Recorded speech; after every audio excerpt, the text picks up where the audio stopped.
Quarta corsa del convegno di questa 14ª giornata qui all'Ippodromo Arcoveggio di Bologna è il premio Avola d'Ausa.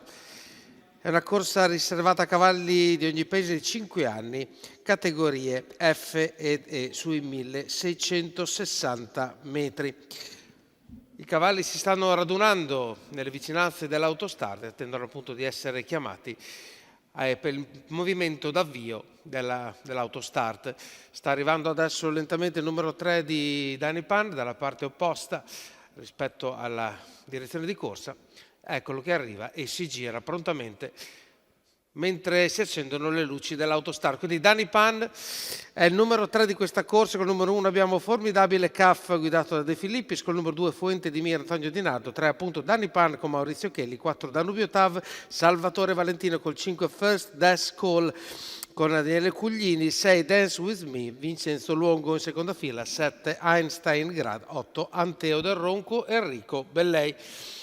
L'allenamento è perfettibile, abbiamo dei cavalli un po' sparsi per la curva, stanno cercando di recuperare, tra cui Einstein Grad che è quello più distanziato, ma la macchina è entrata nella retta delle tribune e tra un po' assisteremo al lancio. Partiti i cavalli, prende la testa Fuente di Mira che precede il numero 3 Danny Pan, che si mette subito alle sue spalle, precedendo a sua volta Danubio Tav in terza posizione. Si è riunito al gruppo sia Einstein Grad che Anteo del Ronco, che erano quelli partiti con un attimo di ritardo rispetto all'autostart. Primi 200 metri 14,8 per il leader Fuente di Mira, seguito sempre da Danny Pan, terza posizione per Danubio Tav, al quarto posto in corda Formidabile Caff.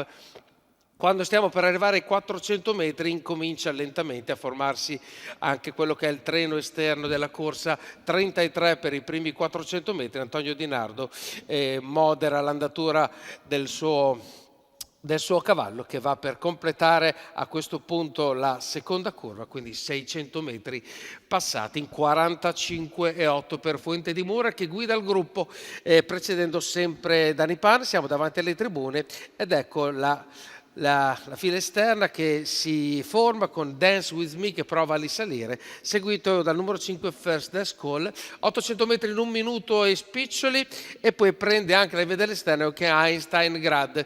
Ovviamente adesso Antonio Di Nardo 14,8 incomincia ad accelerare, Fuente di Mira prende un attimo di vantaggio su Danny Pan, che comunque lo segue, quindi fanno fatica quelli all'esterno a recuperare qualcosa. Rompe Anteo del Ronco, che perde completamente il collegamento con gli altri cavalli, se ne va Fuente di Mira. Quando andiamo all'ennesimo passaggio, 13,9 per la retta delle scuderie, Fuente di Mira se la dà a gambe, prova a seguirlo Danny Pan, gli altri fanno fatica a seguire il ritmo infernale imposto dall'allievo di Antonio Di Nardo, prova a seguirlo solamente Danubio Tav, curva passata in 14,6 e entriamo in retta d'arrivo dopo un 28,8. Fuente di Mira deve solo ottenere l'andatura corretta per arrivare al palo e quindi concludere vittorioso questa corsa davanti al numero 3, al numero 4 e al numero 7 di Einstein Grad. 1,58,6 equivalente a 1,13,7 per completare questa corsa. Fuente di Mira era un po' che mancava dalla vittoria, oggi è riuscita a completare correttamente il percorso.